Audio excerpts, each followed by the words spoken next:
Hello friends, आप सभी का स्वागत है। और आज हम लोग देखेंगे क्लास 10th के मैथ के चैप्टर नंबर जो 6 है, मतलब यानी त्रिभुज। ठीक है, उसका परिमेय देखेंगे 6.9। इस परिमेय का दूसरा नाम क्या है? पाइथागोरस परिमेय का विलोम भी कहते हैं इसको। ठीक है, तो क्वेश्चन क्या कह रहा है, देखिए। यदि किसी त्रिभुज की एक भुजा का वर्ग अन्य दो भुजाओं के वर्गों के योग के बराबर हो तो पहली भुजा का सम्मुख कोण समकोण होता है। ठीक है, तो देखिए, सबसे पहले क्या करेंगे, हम लोग एक त्रिभुज बनाएंगे, ए बी सी बनाएं। और ये आपको सिद्ध करना है कि कोण बी जो होगा ये क्या है, समकोण होना चाहिए। ये आपको सिद्ध करना है। ठीक है, ये क्वेश्चन कर रहा है। ठीक, तो सबसे पहले जो दिया हुआ है उसको लिख लेते हैं थोड़ा। ठीक है, तो देखिए लिखेंगे, दिया गया। ठीक है, तो क्या लिखेंगे, माना ए बी सी एक त्रिभुज है।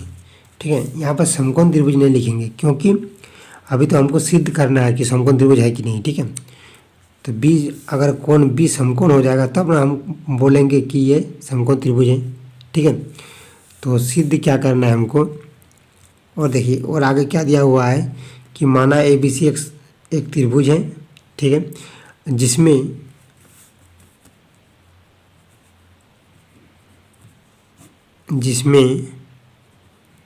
ए सी का स्क्वायर बराबर A P square plus B C square है। ठीक है, कैसे, देखिए दिया हुआ है कि एक भुजा का वर्ग, मतलब ये जो भुजा है ए सी, इसका वर्ग अन्य दो भुजाओं के वर्गों के योग के बराबर हो। अन्य दो भुजा जो ए बी और बी सी हैं, इसका वर्ग करेंगे और जोड़ेंगे तो इसके बराबर आना चाहिए। ये दिया हुआ है। ठीक है, तो जिसमें क्या दिया हुआ है, ए सी स्क्वायर बराबर A B square plus B C square, ये दिया हुआ है। ठीक, तो इसको हम लोग समीकरण 1 मान सकते हैं। ठीक है ना, और सिद्ध क्या करना है हमको, सिद्ध करना है कि कोण बी है, कोण बी क्या होगा, 90 डिग्री। ये आपको सिद्ध करना है। ठीक है, तो इसको सिद्ध करने के लिए एक त्रिभुज का रचना करना पड़ेगा हमको। ठीक है, तो चलिए हम लोग एक त्रिभुज बनाते हैं।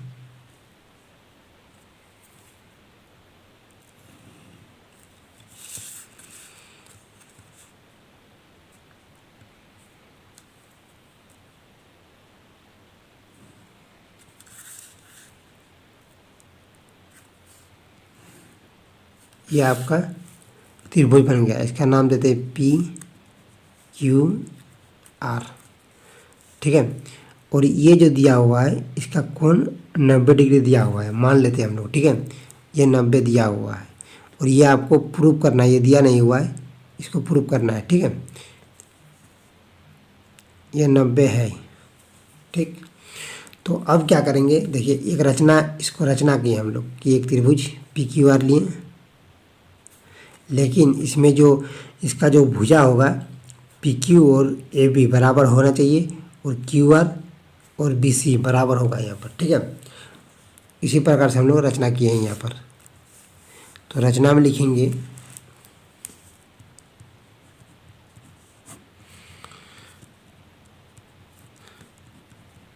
एक त्रिभुज पी क्यू आर बनाया। ठीक है, जिसमें कोण Q बराबर 90 डिग्री। ठीक है, वही चीज़ लिखे जो दिया हुआ है, पी क्यू आर हम लोग बनाए, उसको लिखे एक त्रिभुज पी क्यू आर बनाया जिसमें कोण Q बराबर 90 डिग्री है। ठीक है, तथा यहाँ पर लिखेंगे ए बी बराबर पी क्यू, ए बी बराबर पी क्यू और बी सी बराबर क्यू आर, बी सी बराबर क्यू आर। ये हम लोग रचना किया ऐसा। ठीक है, लेकिन ए सी बराबर पी आर नहीं है अभी, ठीक है। तो परमान क्या करेंगे, देखिए परमान लिखेंगे अब, या तो उपपत्ति लिखिए या तो परमान लिखिए। तो चलिए परमान लिखते हैं। परमान त्रिभुज पी क्यू आर, ठीक है, में, त्रिभुज पी क्यू आर में हम लोग ले रहे हैं, ठीक है। तो अगर ये कोण 90 डिग्री होगा तो ये क्या होगा, समकोण त्रिभुज। और समकोण त्रिभुज क्या होता है कि पाइथागोरस प्रमेय में क्या कहता है कि कर्ण का स्क्वायर मतलब पी आर का स्क्वायर बराबर P Q square plus Q R square होगा, ठीक है। तो हम लोग लिख सकते हैं कि पी आर का स्क्वायर बराबर पी क्यू का स्क्वायर प्लस क्यू आर का स्क्वायर। ये कहाँ से आया, ये पाइथागोरस प्रमेय से, पाइथागोरस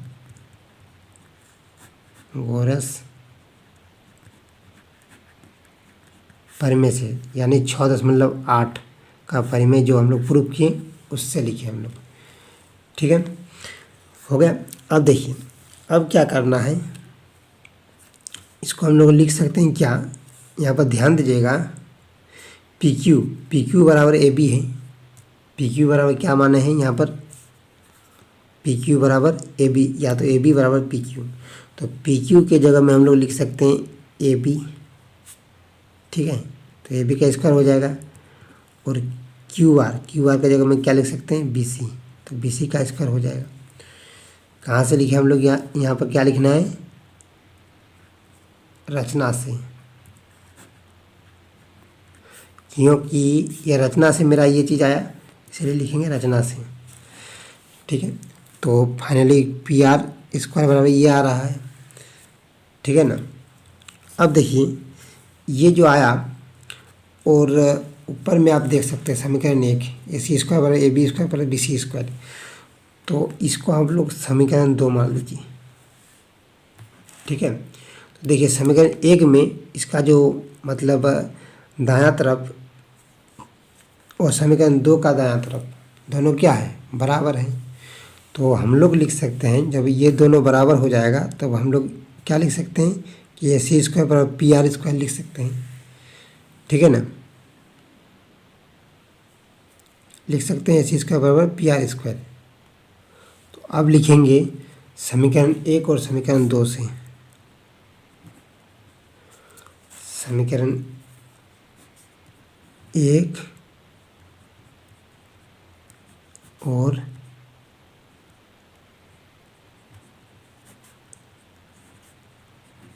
समीकरण 2 से क्या हो जाएगा, तब लिख सकते हैं कि हम लोग कि ए सी स्क्वायर बराबर पी आर स्क्वायर, ठीक है, क्योंकि इसका दाहिना तरफ और समीकरण 2 का दाहिना तरफ क्या है, बराबर है। तब हम लोग लिख सकते हैं ए सी स्क्वायर बराबर पी आर स्क्वायर। तो ए सी स्क्वायर बराबर पी आर का स्क्वायर लिख सकते हैं। जब ए सी स्क्वायर बराबर पी आर स्क्वायर लिख सकते हैं तो हम ये भी लिख सकते हैं कि ए सी बराबर पी आर लिख सकते हैं, ठीक है ना। ए सी बराबर पी आर भी लिख सकते हैं, ठीक। अब देखिए अब क्या करना है, अब जो आ गया क्या आ गया, ए सी बराबर पी आर।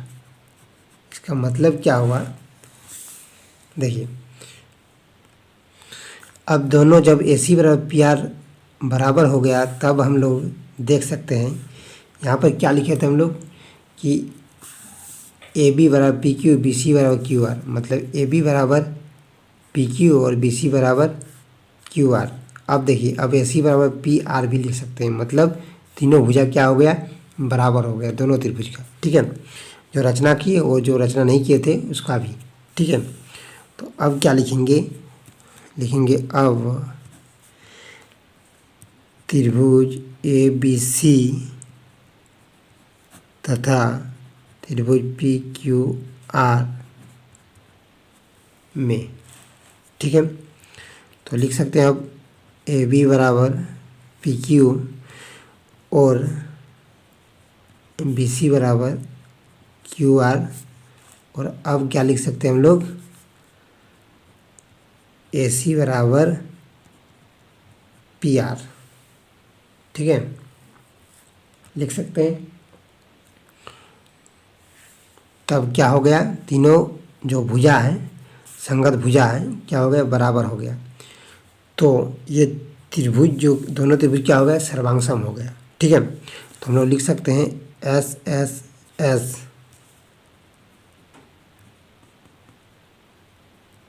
सर्वांग समता से, ठीक है। ऐसा सर्वांग समता से क्या हो गया, त्रिभुज ABC सर्वांगसम हो गया त्रिभुज PQR, ठीक है। और जब कोई त्रिभुज सर्वांगसम हो जाता है तो उसका संगत कोण भी क्या होता है, बराबर होता है। यानी अब हम लोग लिख सकते हैं क्या, देखिए कोण, अब कोण लिख सकते हैं कि कोण A बराबर कोण P लिख सकते हैं, कोण P लिख सकते हैं। और कोण B बराबर कोण Q लिख सकते हैं। और कोण C बराबर कोण R लिख सकते हैं, कोण C बराबर कोण R। तीनों कोण क्या हो गया, बराबर हो जाएगा, ठीक है। तो जब यहाँ पर दिया हुआ है कि कोण Q बराबर दिया हुआ है, रचना में हम लोग क्या लिखे थे, कोण Q बराबर 90 डिग्री, ठीक है। तो लिखेंगे क्योंकि कोण Q बराबर 90 डिग्री, ठीक है, यहाँ पर लिख देंगे रचना से,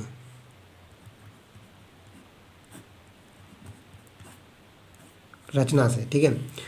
कोण Q बराबर जब 90 डिग्री हो जाएगा, और यहाँ पर देखिए कोण Q बराबर कोण B, तो इसीलिए क्या लिखेंगे, कोण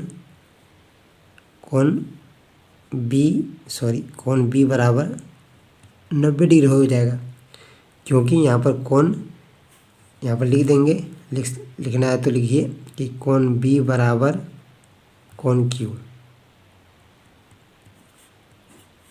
ठीक है। इसीलिए कोण B बराबर भी 90 डिग्री हो जाएगा, ठीक है। तो ये क्या हो गया, प्रूफ हो गया मेरा, ठीक है। तो लिख देंगे अब प्रूफ्ड, ठीक है। थैंक यू दोस्तों। अगर वीडियो अच्छा लगे तो लाइक कीजिएगा और चैनल में नए हैं तो सब्सक्राइब कीजिएगा। Thank you.